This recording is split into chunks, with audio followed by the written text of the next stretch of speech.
These men on skis are soldiers in the United States Army. They are members of a special military organization, which was until recently highly classified. Today, for the first time, their story will be told on The Big Picture.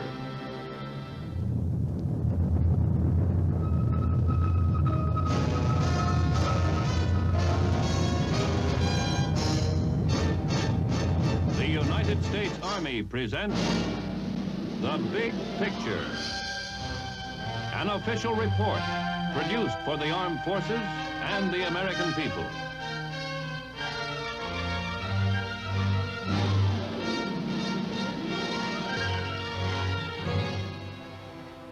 One of the great mountain chains of Europe, the Alps, stretch from the Gulf of Genoa to Vienna, rising between the plains of northern Italy and southern Germany.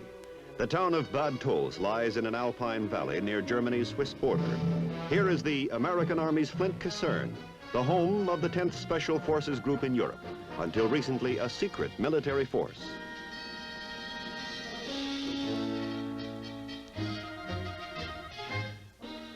The 10th is one of 3 Special Forces groups located in Europe, in the continental United States, and in the Far East. The primary mission of all Special Forces units is to train and organize guerrilla resistance in enemy-occupied territories. This mission, of course, extends to enemy-held terrain where and when liberation movements develop.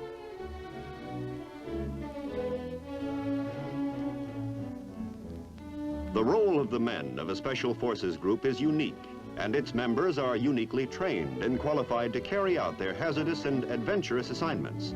Every man is a volunteer who has passed rigorous testing. The average Special Forces team is composed of 2 officers and 13 enlisted men. Every member of the team is first trained in a particular specialty: demolition expert, communication specialist, and the like.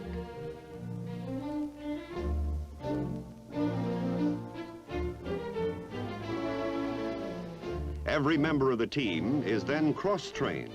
Should the demolition expert on a team be injured or captured, every other member of the team could handle the missing man's assignment.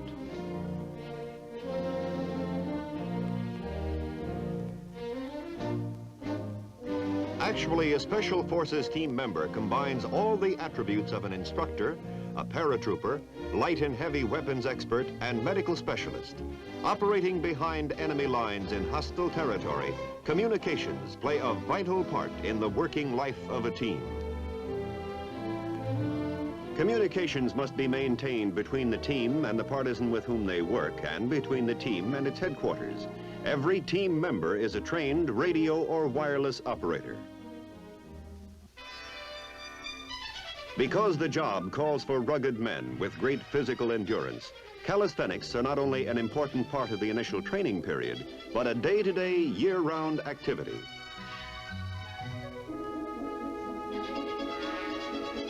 At least an hour a day is spent in muscle building. Periodic physical fitness tests guarantee that the team members are always in top shape. In no other branch of any of the United States military services is the standard of physical fitness higher than in Special Forces.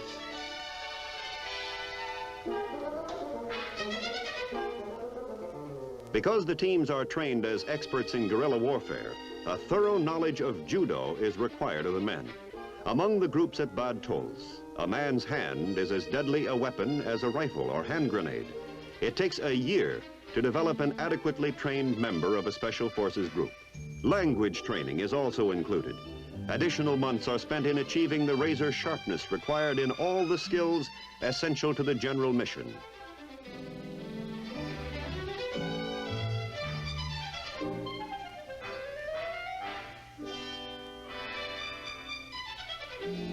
Although the study of underwater diving techniques is not a required part of the training program at Bad Tolz, 100% of the men here have volunteered to add skin diving to their list of specialties. Strong lungs are essential in mountain climbing, cross-country skiing, and any sort of airborne operation. Practice with aqua lungs helps to develop lung power. Underlying the entire Special Forces training program is the cardinal rule: learn to operate in any and all physical environments, in mountains, in snow, in the desert, the jungle, even underwater.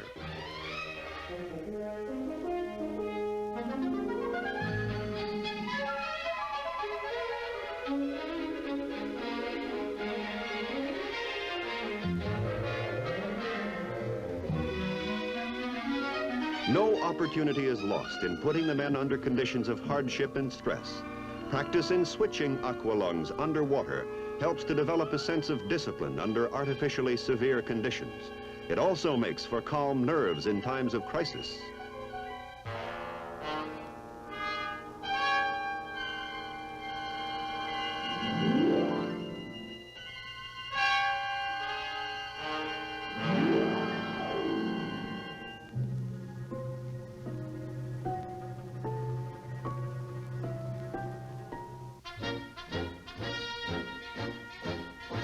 Because of their alpine setting in the area of their operations in southern Germany, mountain climbing skills are demanded of the 10th Special Forces Group. Muscles conditioned by rope climbing in the gymnasium are put into use here on a nearly vertical cliff face.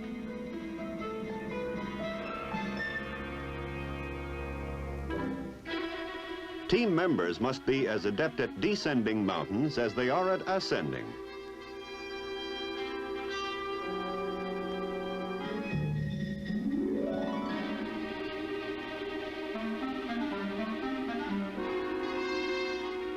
Although they are paratrooping mountain climbing skin divers, the incidence of accidents in Special Forces groups is no greater than that throughout the Army in general. This is solid evidence of the high degree of skill attained by these guerrilla warfare specialists.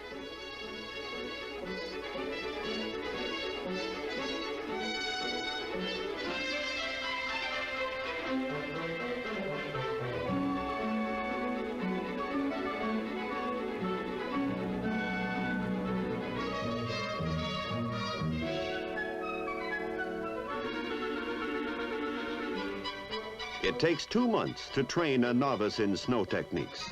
Additional months of practice are needed to make these men experts.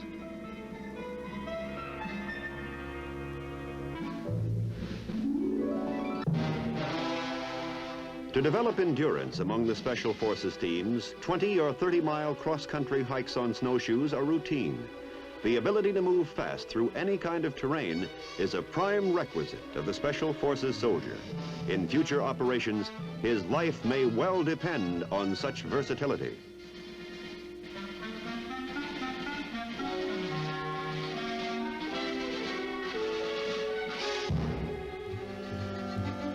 Every team member is taught the basics of first aid and emergency medical treatment. More than that, one member of the team is a medical specialist. His rating is far higher than that of the ordinary medic. He's qualified to perform simple operations in the field, such as an appendectomy.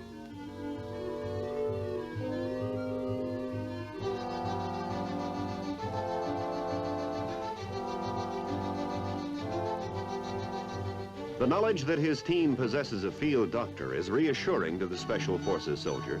So far as possible, each team is prepared to be completely self-sufficient while operating in enemy territory.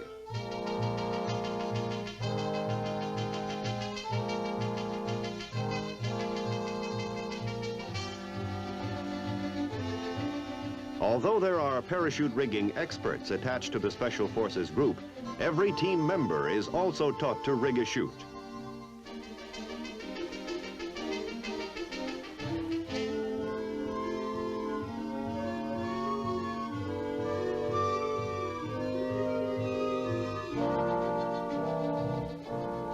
Should his unit be sent away from home base, each individual will be fully qualified to repack his own parachute.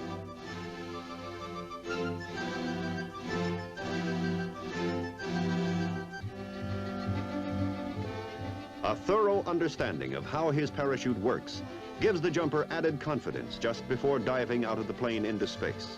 Each man will be equipped with 2 chutes, the emergency chute and the larger backpack T-10. This is an improved model of the parachute worn by airborne troops in World War II.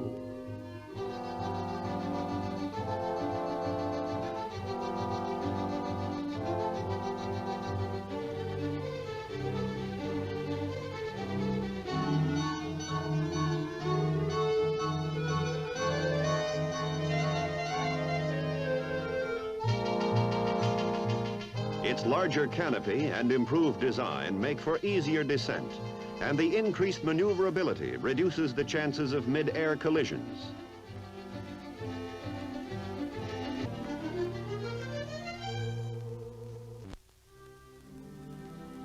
During field training missions, the many and varied skills of the Special Forces teams are put to test. A typical mission involves 3 different groups from Bad Tolz, the attack unit being briefed here, another group who will play the role of partisans, and a 3rd unit, which will act as an aggressor force. At this joint briefing, the drop zone is described and important landmarks pinpointed.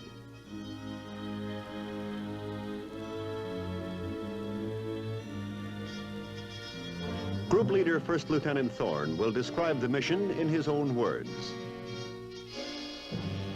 At 0400 hours, my team, Killer Group Wolfhound, was shooted up and ready to board. Our mission was to meet with an underground partisan band and to help them destroy a vital railroad bridge in aggressor-held territory.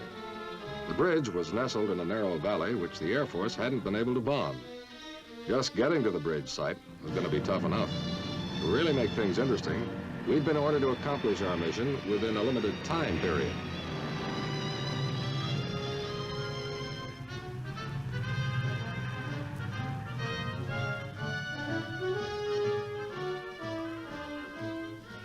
The partisans had been told by radio to expect us to land shortly before dawn.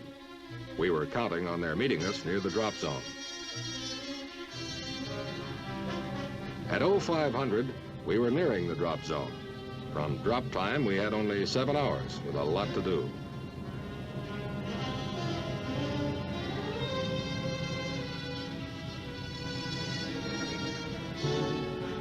We hit the drop zone on time. So far, so good.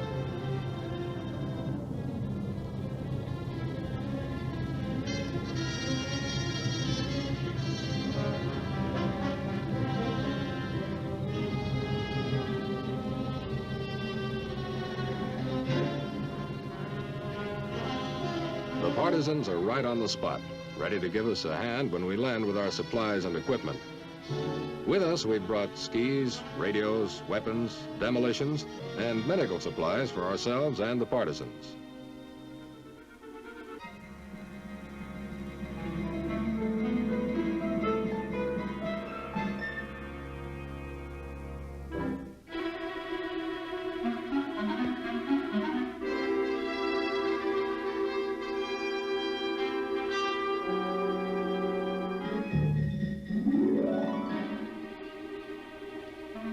Because the enemy forces no partisans are operating in this area, we can't waste time out in the open. The mountains will give us the cover and concealment we need. By ski, we head for our first destination, partisan headquarters, a few kilometers up the mountainside.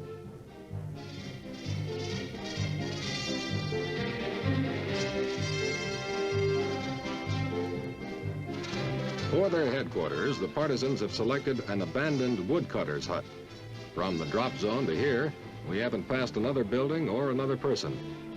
The hut looks like a perfect jumping-off spot for our mission.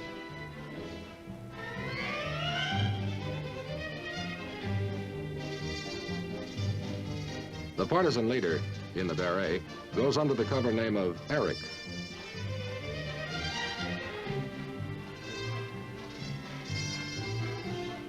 As well as demolitions for our primary target, the bridge, we've brought along anti-personnel mines. Because part of our job is teaching, we give the guerrillas a brief course in how the mines operate.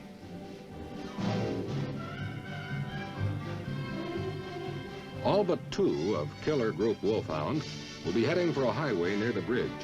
They'll plant the mines there as a diversion, while 2 of us with the partisans hit the key target.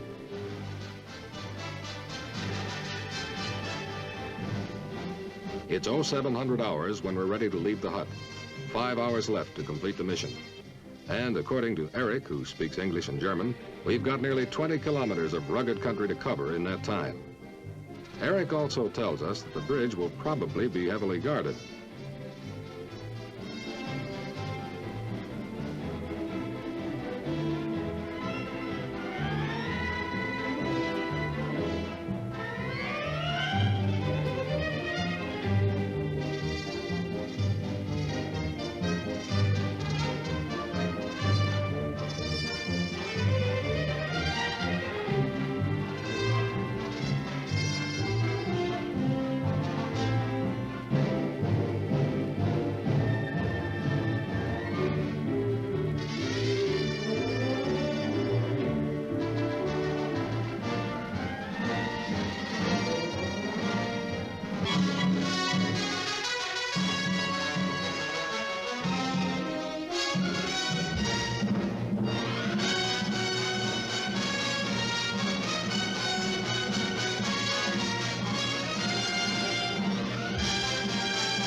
When we're within a few hundred meters of the bridge, we place our skis facing the way we've come.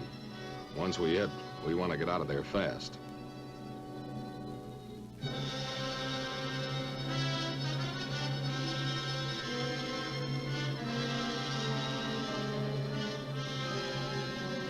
The time is now 11:45 hours. The cross-mountain hike took longer than either Eric or I figured. Now we have less than 15 minutes to line up our operation, strike, and be on our way.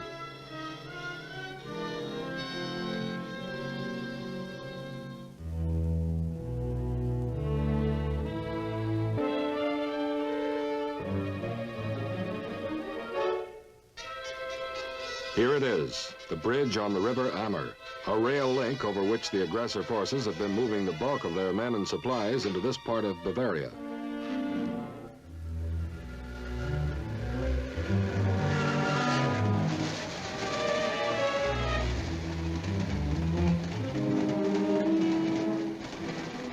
And, as warned, the bridge is heavily guarded.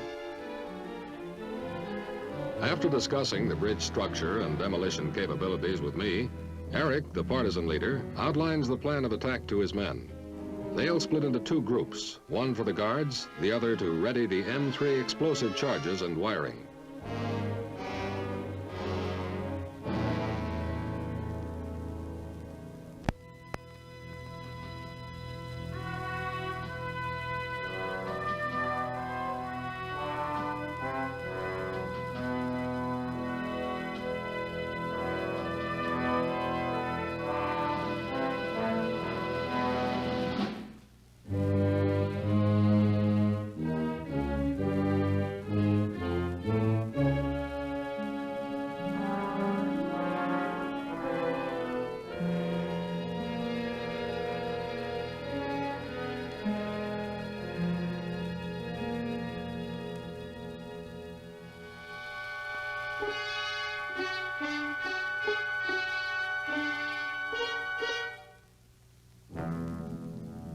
Getting the guards out of the way before they can sound the alarm is going to be one of the ticklish parts of our assignment.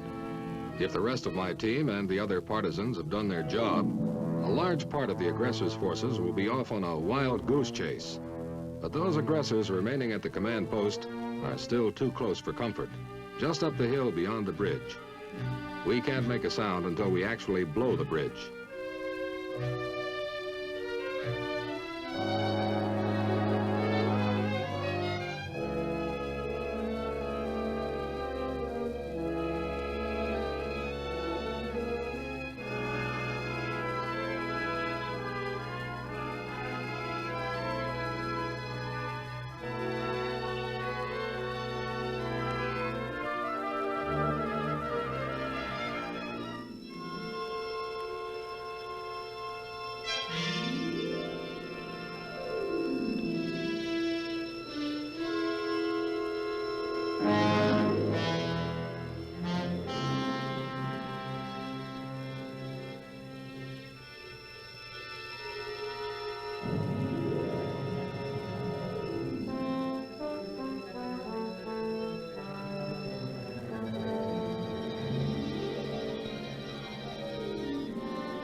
Time's running short.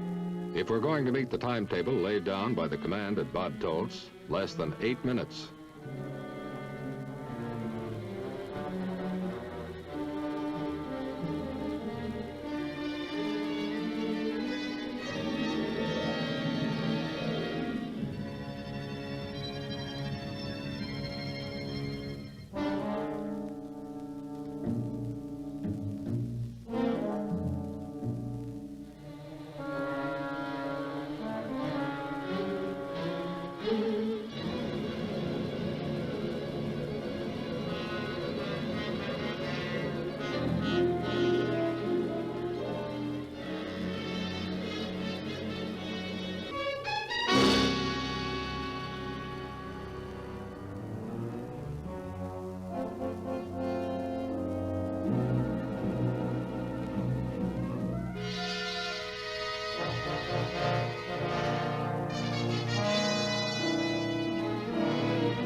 The bridge explosion has alerted the aggressors of our activity.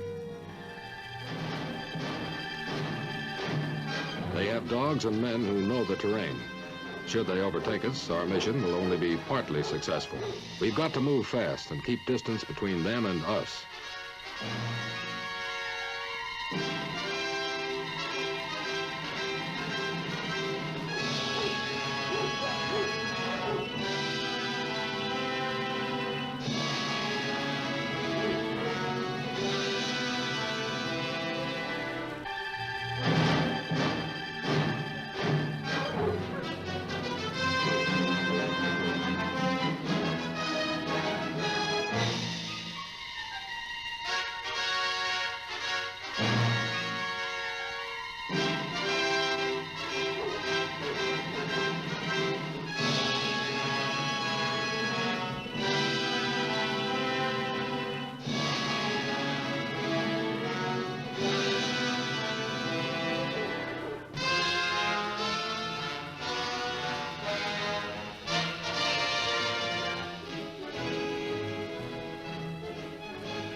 We can't slow down. This is when our endurance and training must pay off. Eric can still see aggressor patrols in close pursuit.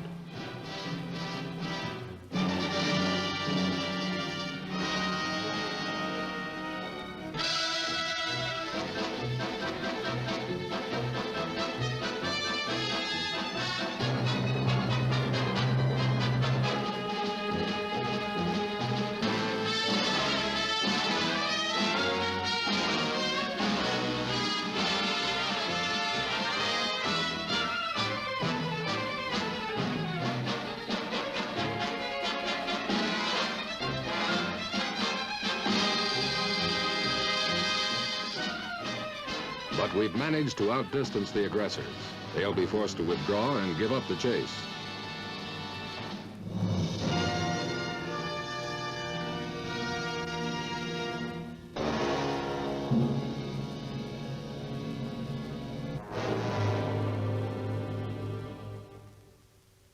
And so, mission accomplished successfully. The team has a right to feel proud, but that doesn't mean they'll be resting on their laurels.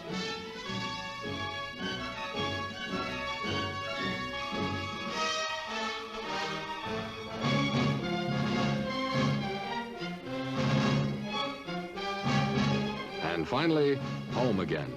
Flint Caserne at Bad Tolz.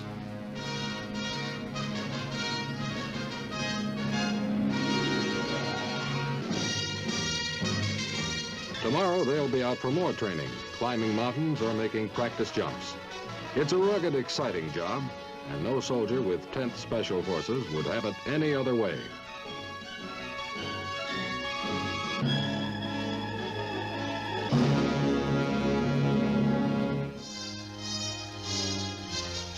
The Big Picture is an official report for the armed forces and the American people.